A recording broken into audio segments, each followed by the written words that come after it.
পরিত্যক্ত বাড়িটির বাইরে এসে থেমে গেল শেহজাদ। বাড়ির সামনে দাঁড় করিয়ে রাখা গাড়ির দরজায় এক হাত রেখে কয়েক মুহূর্ত নিশ্চুপ হয়ে রইল। তার চোখ যেন সামনে থাকা নির্জন রাস্তা দেখছে, অথচ মাথার ভেতর চলছিল একের পর এক হিসাব। মাসুদ আকবর, রায়হান আরহার বিরুদ্ধে সেই জঘন্য পরিকল্পনা, সবকিছু যেন এক অদৃশ্য সুতোয় বাঁধা। একজন ধরা পড়েছে, যার কাছ থেকে এমন কিছু তথ্য বেরিয়েছে যা পুরো মামলার মোড় ঘুরিয়ে দিতে পারে। কিন্তু একজন অপরাধীর মুখের কথা কখনোই যথেষ্ট নয়, তার জন্য আরও প্রমাণ চাই। কয়েক সেকেন্ড পর ধীরে ধীরে কোমরের গোছা সার্ভিস পিস্তলটা একবার স্পর্শ করল সে। তারপর পকেট থেকে মোবাইল বের করে সময় দেখে নিয়ে আবার ফোনটা রেখে দিল। সোহাগ উপরে দাঁড়িয়ে থেকে জানালার ফাঁক দিয়ে সবকিছু দেখছিল। সে কিছুক্ষণ আগে শেহজাদের পিছনে আসতে নিয়েও আর আসেনি, কিন্তু শেহজাদের এই নীরবতা সে খুব ভালো করেই চেনে। এই মানুষটা যত শান্ত থাকে, সামনে তত বড় ঝড় অপেক্ষা করছে। কয়েক মুহূর্ত পর মাথা তুলে সোহাগের দিকে তাকালো শেহজাদ। সোহাগ, মিতিনকে নিয়ে নিচে আয়। সোহাগ কোনো প্রশ্ন করল না। কিছুক্ষণ পর মিতিনকে নিয়ে নিচে নেমে এলো সে। ছেলেটার মুখে এখনো ভয়ের ছাপ স্পষ্ট। শেহজাদ কিছুক্ষণ নিশ্চুপ দৃষ্টিতে তার দিকে তাকিয়ে থেকে বলল, তুই বলছিলি মাসুদ আকবরের কয়েকটা সেফ হাউসের ঠিকানা জানিস? মিতিন মাথা নাড়ল। জি স্যার। সবচেয়ে কাছেরটা কোথায়? বসিলা থেকে একটু ভিতরের দিকে। বাইরে থেকে দেখলে সাধারণ একটা গুদামঘর মনে হয়, কিন্তু ভিতরেই আমাদের একটা সেফ হাউস আছে। এখন সেখানে লোকজন আছে? মিতিন একটু ভেবে বলল, এই সময় থাকার কথা নয় স্যার। শেহজাদের চোখ শুরু হয়ে এলো। এই সময় লোক নেই? এত নিশ্চিত হচ্ছিস কিভাবে তুই? কারণ মাসুদ ভাই দেশের বাহিরে, কয়েকদিন আগে দুবাই গেছে। উনি না থাকলে দিনের বেলায় ওই সেফ হাউস প্রায় ফাঁকাই থাকে, শুধু রাতে মাঝে মাঝে লোক আসে। আর সেফ হাউস তো কয়েকটা আছে তার, তাই এক একটাকে এক একটার দায়িত্ব দিয়েছে। তাই এটার চাবি আমার কাছে আছে। সোহাগ বিস্মিত হয়ে তাকালো। তোর কাছে? জি স্যার। আমি মাঝে মধ্যে পরিষ্কার পরিচ্ছন্ন করা, কিছু মালামাল রেখে আসা আর প্রয়োজনে লোক ঢোকানোর দায়িত্ব পালন করি। মূল চাবি মাসুদের কাছে রয়েছে, কিন্তু ডুপ্লিকেট রয়েছে আমার কাছে। শেহজাদ কিছুক্ষণ ওর চোখের দিকে তাকিয়ে রইল। মিথ্যা বলছে কি না সেটা বোঝার চেষ্টা করলো, কিন্তু কিছু বুঝে উঠতে পারল না। তাই আবার প্রশ্ন করল, ওটার আশেপাশে কোনো লোক থাকে না? মিথিন মাথা নাড়ল। থাকে, তবে তারা ভেতরে না, আশেপাশে ছড়িয়ে থাকে। কেউ চায়ের দোকানে বসে থাকে, কেউ গ্যারেজে, কেউ আবার রাস্তার পাশে। সবাই সাধারণ মানুষের মাঝে মিশে থেকে ওটা পাহারা দেয়। সোহাগ কতক্ষণ মনোযোগ দিয়ে শুনল ওর কথা। এরপর বলল, সবই বুঝলাম, কিন্তু একটা কথা বল আমায়। তুই তো আমাদের বলেছিস তুই মাত্র 2 মাস থেকে রয়েছিস মাসুদ আকবরের সাথে। এখন তাই যদি হয়, তাহলে মাসুদ তোকে নিজের সেফ হাউসের চাবি কেন দিল? ও তো পুরনো অনেক লোক রয়েছে, তাহলে তাদের না দিয়ে তোকে কেন দিল? এমন কি জাদু করলি তুই? মেয়েটির শুকনো ঢোক গিলল, তারপর বলল, আমি তো জানি না স্যার, তবে প্রথম দিন থেকেই আমাকে একটু বেশি বিশ্বাস করে সে। হয়েছে, প্যাচার বন্ধ কর তোদের, কাজের কথা বল। কিভাবে যাব সেখানে? বিরক্ত হয়ে কথাগুলো বলল শেহজাদ। স্যার এত টেনশন করবেন না, আমি নিয়ে যাচ্ছি সেখানে, কিন্তু একসাথে ঢুকবো না। আপনারা যদি আমার সঙ্গে একসাথে যান তাহলে ওরা সন্দেহ করে ফেলবে। ওখানে গিয়ে আপনারা একটু দূরে দাঁড়িয়ে থাকবেন, আমি স্বাভাবিকভাবে ঢুকবো। তারপর অজুহাত নিয়ে আশেপাশে যারা আছে তাদের সরিয়ে দেব, বলবো আজ তাদের কোনো কাজ নেই। সবাই চলে গেলে আমি আপনাকে ফোন দেব, তখন আপনারা আসবেন। সোহাগ সঙ্গে সঙ্গে আপত্তি করলো। আর তুই যদি পালিয়ে যাস?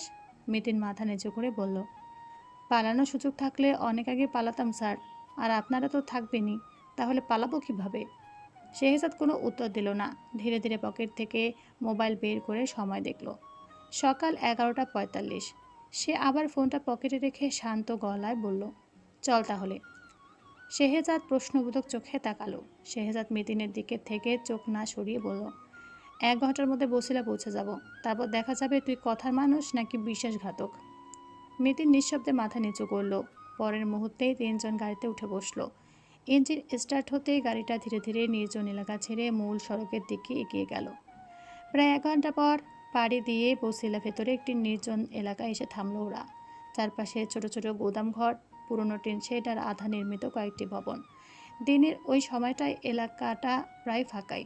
দূরে দু একটা ট্রাক দাঁড়িয়ে আছে, আর কয়েকজন শ্রমিক অলস ভঙ্গিতে বসে গল্প করছে। পাশে একটা টং চায়ের দোকান, সেখানেও লোকজন রয়েছে। গাড়ির ভেতর থেকে চারপাশটা ভালোভাবে পর্যবেক্ষণ করলো শেহজাদ। মেয়েতিন নিচু গলায় বলল, স্যার, সামনে ধূসর রঙের টিনের গেটওয়ালা বিল্ডিংটাই সেফ হাউস। শেহজাদ সরু চোখে তাকালো। এখন কি করবি?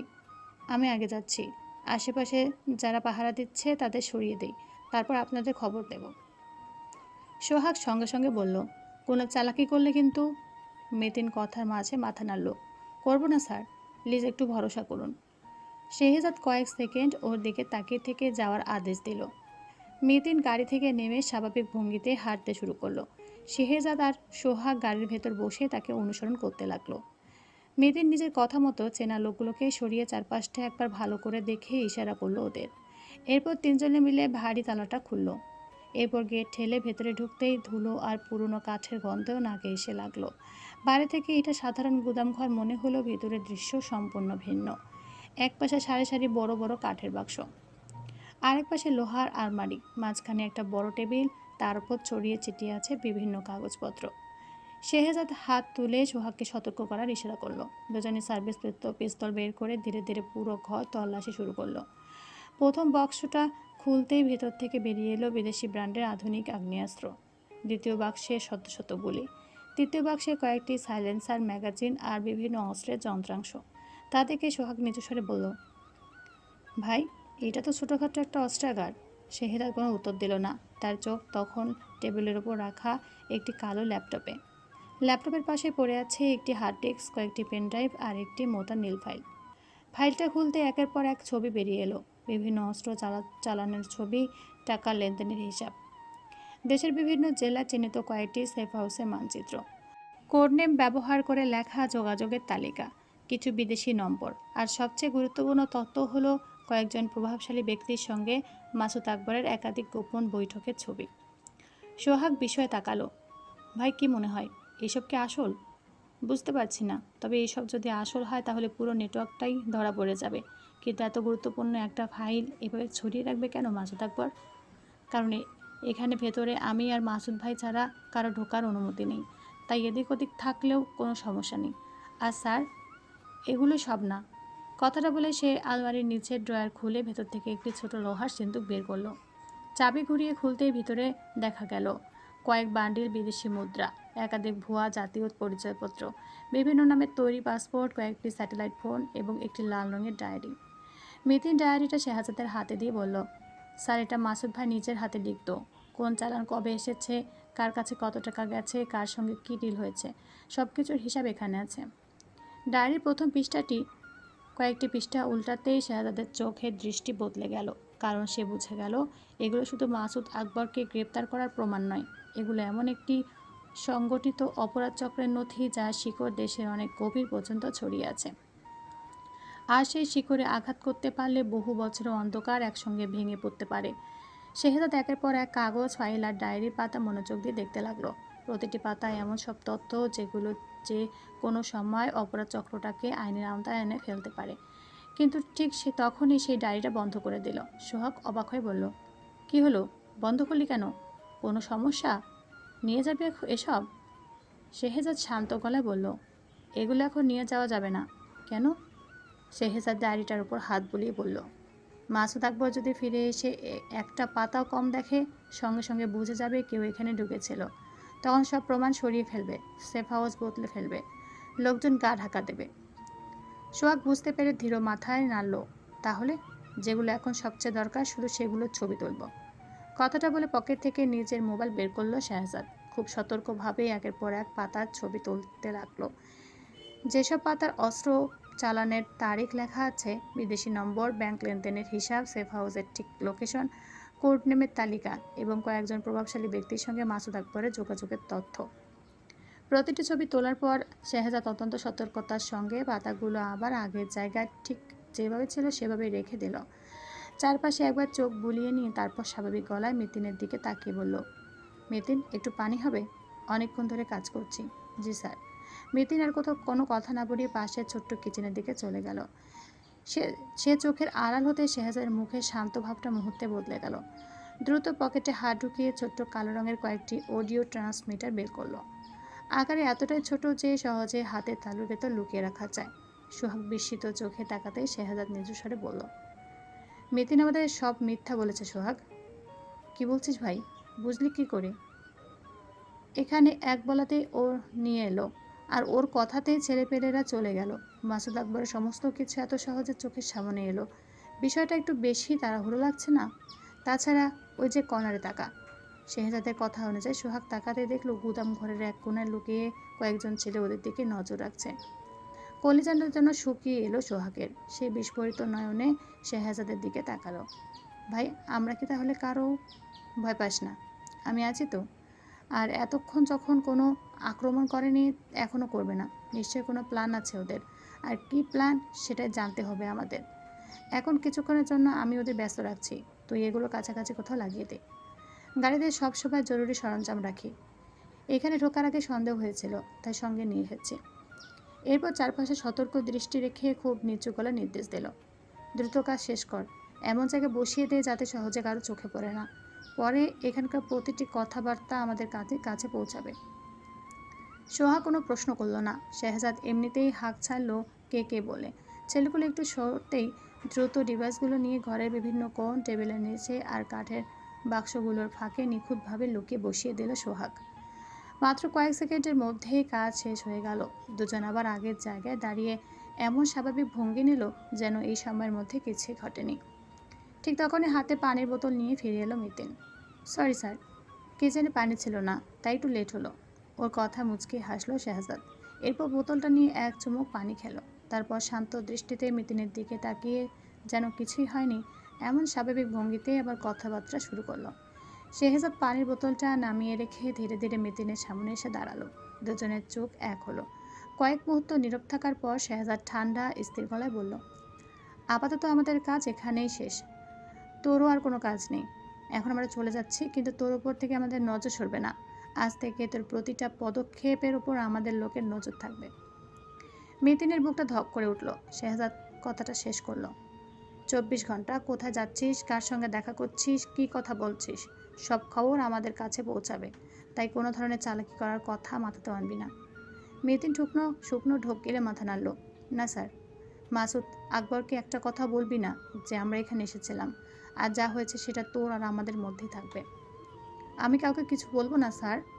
শেহজাদ আরও এক পা এগিয়ে এলো। এখন থেকে তুই আমাদের হয়ে কাজ করবি, তবে সেটা কেউ বুঝতে পারবে না। বাইরে থেকে তুই মাসুদের লোকই থাকবি, কিন্তু খবর দিবি আমাকে। আমি যখন যেটা করতে বলবো ঠিক সেটাই করবি। নিজের বুদ্ধি খাটানোর চেষ্টা করবি না। মিতিন কিছুক্ষণ চুপ থেকে দৃঢ়ভাবে বলল, আমি বুঝেছি স্যার, আপনি যেভাবে বলবেন সেভাবে করব। সোহাগ কয়েক সেকেন্ড ওর চোখের দিকে তাকিয়ে রইল। তারপর শান্ত গলায় বলল, মনে রাখিস, সত্যি যদি সহযোগিতা করিস তাহলে আইনের মধ্য থেকে তোর জন্য যতটুকু করা সম্ভব আমি করব। কিন্তু যদি একবারও বিশ্বাসঘাতকতা করিস। সে বাকিটা আর বলল না, শুধু কোমরে থাকা সার্ভিস পিস্তলের ওপর আলতো করে হাত রাখলো। অব্যক্ত সেই সতর্ক বার্তার অর্থ বুঝতে মিতিনের একটু অসুবিধা হলো না। সে মাথা নিচু করে বলল, আমি আপনাকে নিরাশ করব না স্যার। শেহজাদ তার কিছু বলল না। একবার পুরো সেফ হাউসের দিকে শেষবারের মতো তাকে সংক্ষিপ্তভাবে বলল, চল সোহাগ। দুজন ধীরে ধীরে বাইরে বেরিয়ে গেল। পেছনে দাঁড়িয়ে রইল মিতিন। লোহার গেটটা আবার আগের মতো তালাবদ্ধ করে সে স্বাভাবিক চেহারা নিয়ে চারপাশে তাকালো, যেন আজকের দিনটা অন্য সব দিনের মতোই সাধারণ ছিল। দুপুর ঠিক একটা। বাড়ির আজ অদ্ভুত রকমের শান্ত, যেন বিশাল অট্টালিকা জুড়ে অলস দুপুরে নীরবতা ছড়িয়ে আছে। আগামীকাল আরহার জন্মদিন। সেই উপলক্ষে নমি, মমতাজ বেগম আর বাড়ির আরও কয়েকজন বসুন্ধরা সিটিতে শপিং করতে গেছেন। আফতাব হোসেন অফিসে, অন্যরাও নিজেদের কাছে বাইরে। পুরো বাড়িতে এখন শুধু মিনি বেগম আর আরহা। ড্রয়িং রুমের সোফায় বসে আছে আরহা। পেছনে দাঁড়িয়ে মিনি বেগম যত্ন করে তার মাথায় তেল মালিশ করে দিচ্ছেন। চুলে আলতো করে বিলি কাটতে কাটতে স্নেহভরা কণ্ঠে বললেন, আহা, এত সুন্দর ঘন চুল, কিন্তু এখন থেকে আরও যত্ন নিতে হবে। প্রেগনেন্সির সময় অনেকের চুল পড়ে যায়। আরহা হালকা হেসে বলল, তুমি তো আছো আম্মু, তুমি থাকলে আমার কোনো চিন্তা নেই আম্মু। মিনি বেগম মেয়ের মাথায় আলতো টোকা দিলেন, আমি থাকবো ঠিকই, কিন্তু তাই বলে নিজের যত্ন নিবি না? তোকেও নিজের খেয়াল রাখতে হবে। এখন তুই একা না, তোর ভেতরে আরেকটা ছোট্ট প্রাণ আছে। আরহার লাজুক এসে নিজের পেটের দিকে তাকালো। এখনও তো কিছুই বোঝা যায় না। এখন বোঝা না গেলেও ও আছে, কয়েক মাস পরে এমনি বোঝা যাবে। তাই এখন থেকে সব কিছু হিসেব করে চলতে হবে। আরহা কৌতূহলী হয়ে ঘুরে তাকালো। কি কি করতে হবে আম্মু? মিনি বেগম তেলের বোতলটা পাশে রেখে ধীরে ধীরে বলতে শুরু করলেন, ভারী কোনো জিনিস তুলবি না, দৌড়াদৌড়ি করবি না, বাথরুমে সাবধানে হাঁটবি, পিচ্ছিল জায়গায় একদম অসাবধান হওয়া যাবে না। আর শরীরে অস্বস্তি লাগলে সঙ্গে সঙ্গে আমাকে বা শেহজাদকে জানাবি। আরহা হেসে বলল, ওগুলো তো শেহজাদ করতেও দিবে না। হুম, সে তো দেখতেই পাচ্ছি দুদিন ধরে। পালে তো খাবারটাও না চিবিয়ে দেয়। মিনি বেগমের কথা ধরনে দুজনে হেসে ফেলল। হাসি থামতে আবার গম্ভীর হলেন তিনি। আর একটা কথা খুব মনে করে রাখবি। কি? সিঁড়িতে ওঠানামা করার সময় তাড়াহুড়ো করা যাবে না। মেঝে ভেজা থাকলে সাবধানে হাঁটবি, খবরদার তাড়াহুড়ো করবি না। আরও কত শত উপদেশ দিলেন তিনি। এরপর আরও কিছুক্ষণ তেল মালিশ করা হলে আরহা উঠে দাঁড়ালো। আম্মু, গরম লাগছে, আমি একটু গোসল করে আসি। মিনি বেগম স্নেহভরা চোখে তাকালেন। ঠিক আছে, যা, তবে বেশিক্ষণ ভিজিস না কিন্তু, ঠান্ডা লেগে যাবে। আরহা মাথা নেড়ে আবার নিজের ঘরে ফিরে এলো। ঘরে ঢুকে আলমারির দরজা খুলল সে। সারি সারি গুছিয়ে রাখা শাড়িগুলোর দিকে কিছুক্ষণ তাকিয়ে রইল। তারপর হাত বাড়িয়ে খুব যত্ন করে বের করলো হালকা গোলাপি রঙের একটি সুতি শাড়ি। শাড়িটার উপর আঙুল বুলিয়ে আনমনে হেসে ফেলল সে। এই রঙটা শেহজাদের অসম্ভব প্রিয়। কেন জানি আজ ভীষণ ইচ্ছে করছে মানুষটা পছন্দের রঙে নিজেকে সাজাতে। কোনো বিশেষ কারণ নেই, শুধু মন চাইছে। এই ভাবনাতেই শাড়িটা বের করে বিছানার উপর রেখে তোয়ালে আর প্রয়োজনীয় জিনিসপত্র নিয়ে ওয়াশরুমের দিকে চলে গেল আরহা। তারপরে কয়েক মিনিট পর বাড়িতে ঢুকলো শেহজাদ। মাসুদ আকবরের ঝামেলা কিছুক্ষণ সময় কাটিয়ে সোহাগ সহ মাত্র ফিরেছে দুজন। গাড়ি থেকে নেমে ড্রয়িং রুমে মিনি বেগমকে দেখে জিজ্ঞেস করলো, ফুপি, আরও কোথায়? এই তো একটু আগে নিজের ঘরে গেল, মনে হয় গোসল করবে। আর এক মুহূর্ত দেরি করেনি শেহজাদ। বিয়ের পর থেকে অভ্যাস বাড়িতে ফিরে প্রথমে আরহাকে না দেখলে তার যেন শান্তি হয় না। তাই আর কিছু জিজ্ঞেস না করে দ্রুত সিঁড়ি বেয়ে উপরে উঠে দরজা ঠেলে ঘরে ঢুকেই চারদিকে চোখ বুলিয়ে নিল। ঘর ফাঁকা। ওয়াশরুম থেকে পানির শব্দ ভেসে আসছে। ঠিক তখনই বিছানার ওপর সুন্দর করে রাখা শাড়িটা চোখে পড়ল তার। তা দেখে ঠোঁটের কোণে অজান্তেই হাসি ফুটে উঠল। বাবা, আজ দেখি মনে রং লেগেছে। তা আজ আবার ম্যাডামের কী প্ল্যান? নিজে মনে বিড়বিড় করে চারদিকে তাকিয়ে আরহাকে ডাকলো সে। আরু? কোনো উত্তর নেই। আরও একটু জোরে ডাকলো, আরু কোথায় তুই? গোসল শেষ হয়নি? তবুও নীরবতা। এদিকে গোসল শেষ আরহার। বালতিতে পানি ভরিয়ে রাখার জন্য পানি ছেড়েছিল সে। তাই প্রথম একবারের ডাক আরহার কানে পৌঁছায়নি। শেহজাদের বুকের ভেতর অকারণ একটা অস্বস্তির জন্ম নিল। মেয়েটা কি ঠিক আছে তো? সকালে তো শরীরটা পুরোপুরি ভালো ছিল না, আবার কোনো সমস্যা হয়নি তো? এমন নানা ভাবনায় খারাপ লাগছিল। তাই আর অপেক্ষা করলো না সে। দ্রুত পায়ে ওয়াশরুম থেকে দরজার সামনে এসে আবার ডাকলো, আরু, ঠিক আছিস?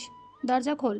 এবার পানির শব্দ বন্ধ হলো। ভেতর থেকে ভেসে এলো আরহার কণ্ঠস্বর, আমার গোসল হয়ে গেছে, একটু দাঁড়াও, আসছি। কিন্তু সে হেসাত নড়ল না। সে মূর্তির মতো সেখানে দাঁড়িয়ে রইল। আরও কিছুক্ষণ এভাবে কেটে যাওয়ার পর দরজা লক খুলতে ঠিক সেই মুহূর্তে বাইরে দাঁড়িয়ে থাকা শেহজাদের সঙ্গে মুখোমুখি হয়ে গেল আরহা। ওর টাওয়াল পেঁচানো চুল দিয়ে পানির ফোঁটা গড়িয়ে পড়ছে। শেহজাদ মুচকি হাসল ওকে দেখে। কিন্তু আরহা অন্যমনস্ক থাকায় হঠাৎ সামনে শেহজাদকে দেখে চমকে উঠল। এতটা ভয় পেয়েছে যে ভয়ে নিজের অজান্তে এক পা পিছিয়ে গেল সে। কিন্তু ওয়াশরুমের চকচকে ভেজা টাইলসে পা ফেলতেই পিছলে গেল মুহূর্তেই। আরু! চিৎকার করে বিদ্যুতের গতিতে আরহার হাতটা চেপে ধরল শেহজাদ।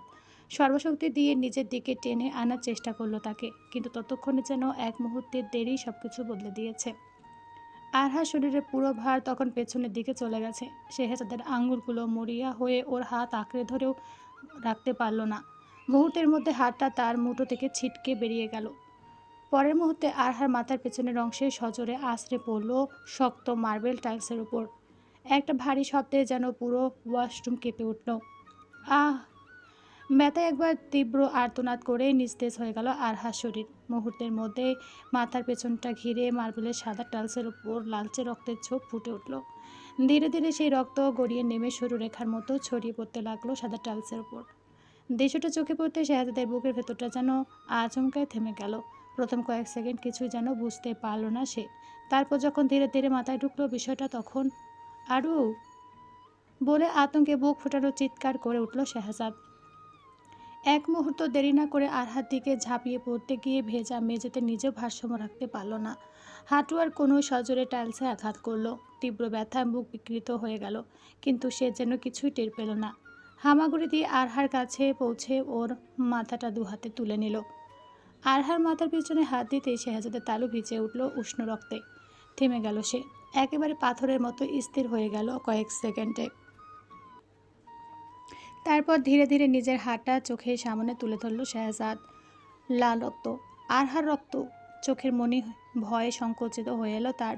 বুকের ভেতরটা কেমন যেন মোচড় দিয়ে উঠল। না, আরু, জান বাচ্চা। কাপা ঠোঁট নড়ল শেহজাদের, কিন্তু আরহার কোনো সাড়া নেই। ওর মাথাটা একপাশে হেলে আছে, চোখ দুটো বন্ধ, শরীরটা সম্পূর্ণ নিস্তেজ। শেহজাদের বুকের ভেতর হঠাৎ অজানা এক শীতলতা ছড়িয়ে পড়ল। আর ঠিক তখনই মনে পড়ল তার আরহা অন্তঃসত্ত্বা। এক নিমিষে যেন বুকের ভেতরে সমস্ত রক্ত বরফ হয়ে গেল শেহজাদের। ওর দৃষ্টি ধীরে ধীরে নেমে গেল আরহা পেটের দিকে। সেখানে তাদের ভালোবাসার ছোট্ট একটা অস্তিত্ব বেড়ে উঠছে, তাদের সন্তান। শেহজাদের ঠোঁট কেঁপে উঠল। আল্লাহ, আমার বাচ্চা। শব্দটা এতটাই ক্ষীণ ছিল যে নিজের কানেই যেন ঠিকমতো পৌঁছালো না। পরক্ষণে আতঙ্কটা আরও তীব্র হয়ে উঠল। হাত কাঁপছে, নিঃশ্বাস ভারী হয়ে এসেছে। মাথার ভেতরে যেন একসঙ্গে হাজারটা চিন্তায় ভরে গেছে। অথচ কোনো একটা চিন্তাকেও ঠিকমতো ধরতে পারছে না সে। শুধু মনে হচ্ছে আর আরহাকে কিছু হতে দেওয়া যাবে না, তাদের বাচ্চাকেও না।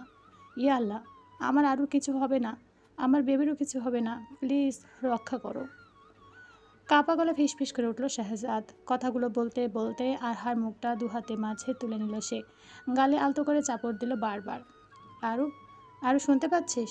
কলিজারে, চোখ খোল না, পেঙ্গুইন। আরও আমার দিকে তাকা, প্লিজ একবার, শুধু একবার চোখ খোল। কণ্ঠ ভেঙে এলো শেহজাদের, কিন্তু আরহা নড়ল না।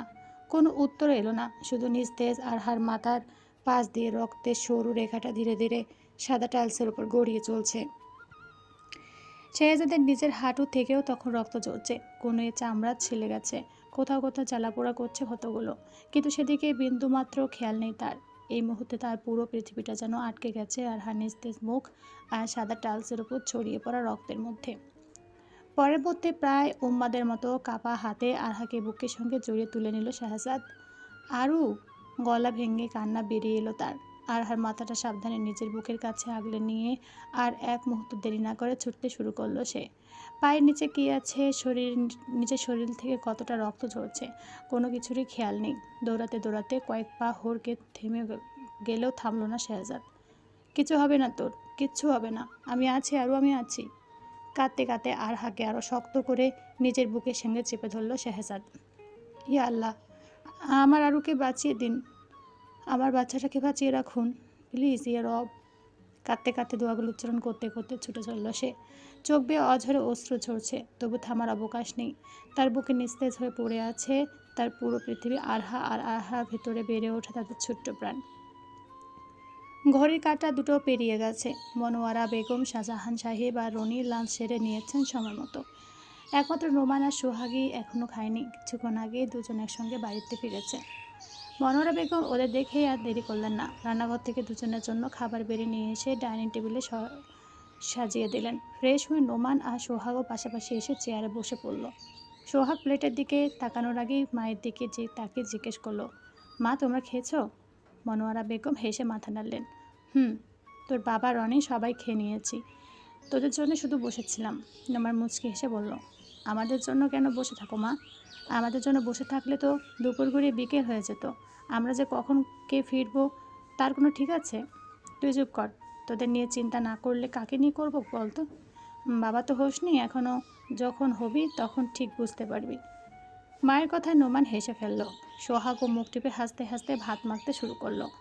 কয়েক মুহূর্ত ওদের খাওয়া দেখলেন মনোয়ারা বেগম। তারপর হঠাৎ যেন কিছু মনে পড়তে সোহাগের দিকে তাকিয়ে বললেন, আচ্ছা নোমান, তোর এইচএসসি তো শেষ হয়ে গেছে তাই না? নোয়ার মাথা নাড়ল। হুম, পাশ করবি এটা তো শিওর, কিন্তু এরপর কি ভেবেছিস কিছু? নোমান একটু ভেবে বলল, এখনও ঠিক করিনি মা, আগে রেজাল্টটা আসুক, তারপর ভাববো কোথায় ভর্তি হব। কী নিয়ে পড়বি সেটা কিন্তু এখন থেকে ভেবে রাখিস, শেষ মুহূর্তে সিদ্ধান্ত নিতে হবে না। হুম মা, ভাবছি। আমার ইচ্ছে আছে ভালো কোনো সাবজেক্ট নিয়ে পড়ার, তবে ঠিক কোনটা নেব সেটা এখনও বুঝতে পারছি না। সোহাগ এতক্ষণ চুপচাপ শুনছিল, এবার নোমানের এমন কথা শুনে বলল, দেখ ভাই, জীবনটা তোর, তোর জীবন তোর ইচ্ছে মতো গুছিয়ে নে, যেটা করতে ভালো লাগে সেটাই নিয়ে পড়িস। শুধু অন্যরা কি বলবে, কি করছে সেটা দেখে সিদ্ধান্ত নিবি না। মনে রাখিস, জীবনটা তোর, সেখানে অন্য কারো সিদ্ধান্ত চাপানোর কোনো সুযোগ নেই। নোমান মুচকি হেসে বলল, ঠিক আছে ভাইয়া, তোমার কাছ থেকে পরামর্শ নিয়ে তারপর সিদ্ধান্ত নেব। আচ্ছা, এবার খাওয়া মন দে। নোমান আর কিছু বলল না, চুপচাপ খাবারে মন দিল।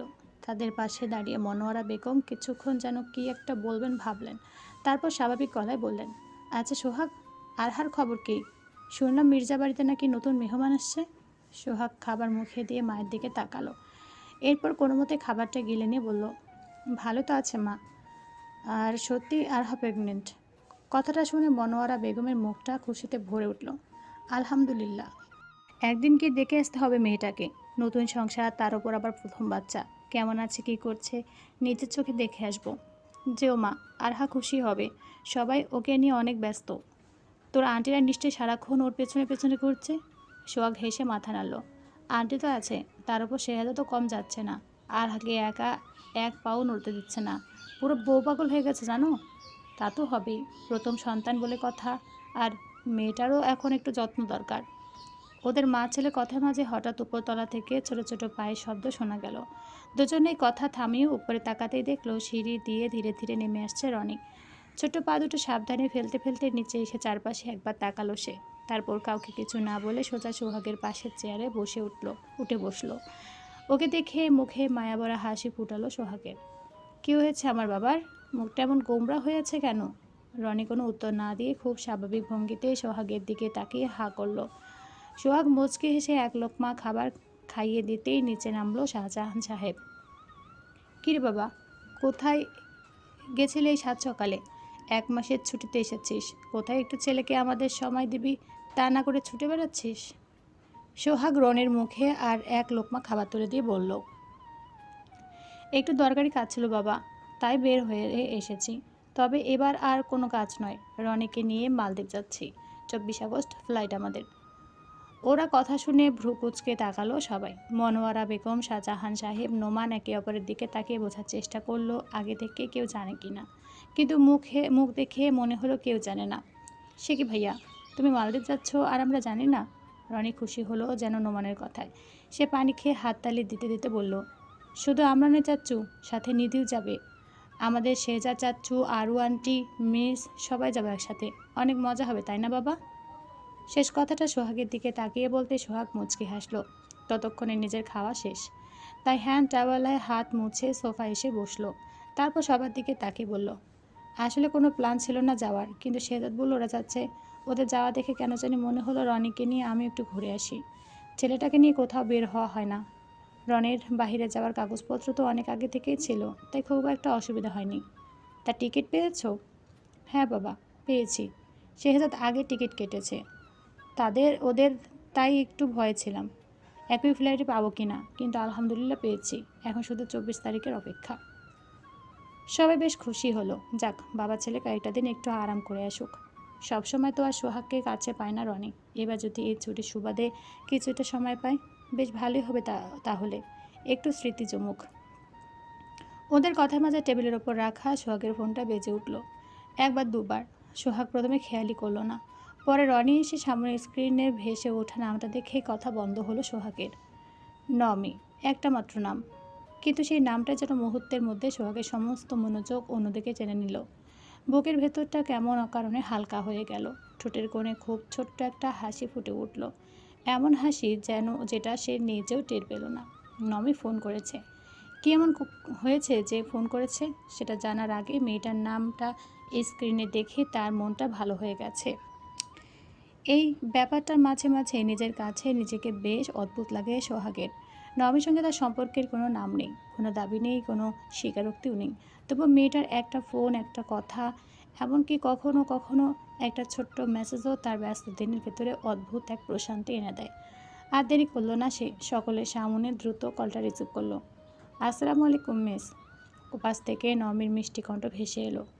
ওয়ালাইকুম আসসালাম, কেবল আছেন? কোথায় আপনি? কণ্ঠটা শুনে সোহাগের মুখের হাসিটা আরও একটু স্পষ্ট হলো। বাসায় আছি। কেন? না তেমন কিছু নয়, আসলে আমরা আরহার জন্য শপিং করতে এসেছি। আপনি যদি ফ্রি থাকেন তাহলে আসতে পারেন, মানে আপনার সাথে 1 কাপ কফি খেতে মন চাইছে আজ, তাই আর কি। তা আপনি কি আসবেন? সোহাগ কয়েক সেকেন্ড চুপ করে রইল। আসবেন? এই একটা প্রশ্নের উত্তর দেওয়ার জন্য এতটা ভাবার কী আছে? অথচ সে ভাবল, কারণ প্রশ্নটা নমি করেছে। তার ইচ্ছে হচ্ছিল সঙ্গে সঙ্গে বলে দিতে হ্যাঁ আসছি, কিন্তু নিজের সেই আগ্রহটা গলার স্বরে প্রকাশ করতে চাইল না, তাই স্বাভাবিক থাকার চেষ্টা করে বলল, আমি তো এইমাত্র বাসায় ফিরেছি। তাহলে আসবেন না বলছেন? তা নয়, দেখি।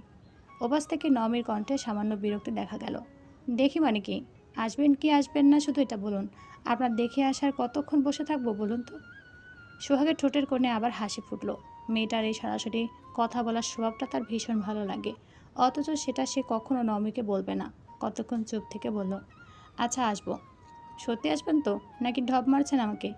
সোহাগের বুকের ভেতরটা আবার অদ্ভুত নরম হয়ে গেল। এতটুকু কয়েকটা শব্দেও যেন তার ভালো লাগে। কে জানে। হুম, একটু পর বের হচ্ছি। অপেক্ষা করবেন তো আমার জন্য? না, চলে যাব। ফাজে লোক কোথাকার। অপেক্ষা করবো বলে তো ডাকলাম। তাড়াতাড়ি এসুন। আমরা বসুন্ধরা সিটিতে আছি। আসার সময় ফোন করবেন। আচ্ছা, ঠিক আছে, রাখছি। হুম। কল কেটে গেল। সোহাগ আরও কয়েক সেকেন্ড ফোনটার স্ক্রিনের দিকে তাকিয়ে রইল। তারপর ধীরে ধীরে সেটি টেবিলের ওপর রেখে দিল। ফোনের স্ক্রিনটা নিভে গেলেও মুখের কোণে লেগে থাকা হাসিটা আর নিভল না। মনোয়ারা বেগম এতক্ষণ চুপচাপ ছেলের মুখের দিকে তাকিয়েছিলেন। ছেলেটাকে তিনি চেনেন। অকারণে যার মুখে হাসি ফোটে না, সেই গম্ভীর ছেলের মুখে ফোনের ওপাশের একজন মানুষের কণ্ঠ কিভাবে এত সহজে হাসি এনে দিল, সেটা তার চোখ এড়ালো না। কার ফোন ছিল আব্বা? কোন সে মায়াময়ী যে আমার এমন গম্ভীর ছেলেটার মুখে এক নিমেষে হাসি ফুটিয়ে তুলল? সোহাগ যেন হঠাৎ বাস্তবে ফিরল। কারণ মা? মনোরা বেগম সঙ্গে সঙ্গে ভ্রু কুঁচকে তাকালেন। কারণ মানে কি? তাহলে এতক্ষণ কার সঙ্গে কথা বললি? ভূতের সঙ্গে? তাছাড়া আমি তো নিজের চোখে দেখলাম। নাম দেখেই তুই হাসলি। মায়ের কথায় সোহাগ অসহায় চোখে তাকালো তার দিকে। ওর সে অসহায় চাহনি দেখে ঘরে থাকা সবাই হেসে ফেলল। তবে কেউ আর কিছু বলল না। সোহাগও বুঝে গেল মায়ের চোখ ফাঁকি দেওয়া এত সহজ হবে না। তাই আর কথা বাড়ালো না। যেতে হবে। চেয়ার ছেড়ে উঠে দাঁড়ালো সে। কিন্তু উঠে যাওয়ার আগেও একবার অজান্তে হাঁটা চলে গেল টেবিলের ওপর রাখা ফোনটার দিকে। স্ক্রিনও অনেক আগেই নিভে গেছে। তবুও নমির কণ্ঠটা যেন এখনও স্পষ্ট হয়ে কানে বাজছে। আপনি কি আসবেন? সোহাগের ঠোঁটের কোণে আবারও মৃদু হাসি ফুটে উঠল। আসবে। প্রেয়সীকে কথা দিয়ে না এসে কি থাকা যায়? আর ভালোবাসার মানুষটাকেই বা কতক্ষণ অপেক্ষা রাখা যায়? চোখ তুলে সবার দিকে একবার তাকালো সোহাগ। তারপর আর কিছু না বলে ধীর পায়ে বেরিয়ে গেল। সোহাগ চলে যেতে মমতাজ বেগমের মুখেও এক টুকরো হাসি ফুটে উঠল। অনেকদিন পর ছেলেটাকে এমন দেখাচ্ছে, আগের মতো। চোখে মুখে সেই স্বস্তি, কথার ফাঁকে অকারণে হাসি, কারো একটা ফোনের অপেক্ষা। সব কিছু মিলে মনে হচ্ছে সোহাগ ধীরে ধীরে আবার নিজের জীবনে ফিরছে। মমতাজ বেগমের বুকের ভেতর থেকে নিঃশব্দে একটা দীর্ঘশ্বাস বেরিয়ে এলো। জীবনে মানুষ আসুক ছেলেটার, কেউ একজন আসুক, আর যে হাসুক, শুধু যেন তার ছেলেটাকে আগলে রাখে, তার ভালোবাসাটাকে সম্মান করে, আর তার ছোট্ট নাতিটাকেও নিজের সন্তানের মতো করে বুকে টেনে নেয়। এর বেশি কিছু চান না তিনি। ছেলেটা আর নাতিটা ভালো থাকলেই হলো। ভালোবাসার মানুষটা ওদের দুজনকে ভালোবাসলেই হবে। বাকি পৃথিবীর কাছে আর কিছুই চাওয়ার নেই মমতাজ বেগমের।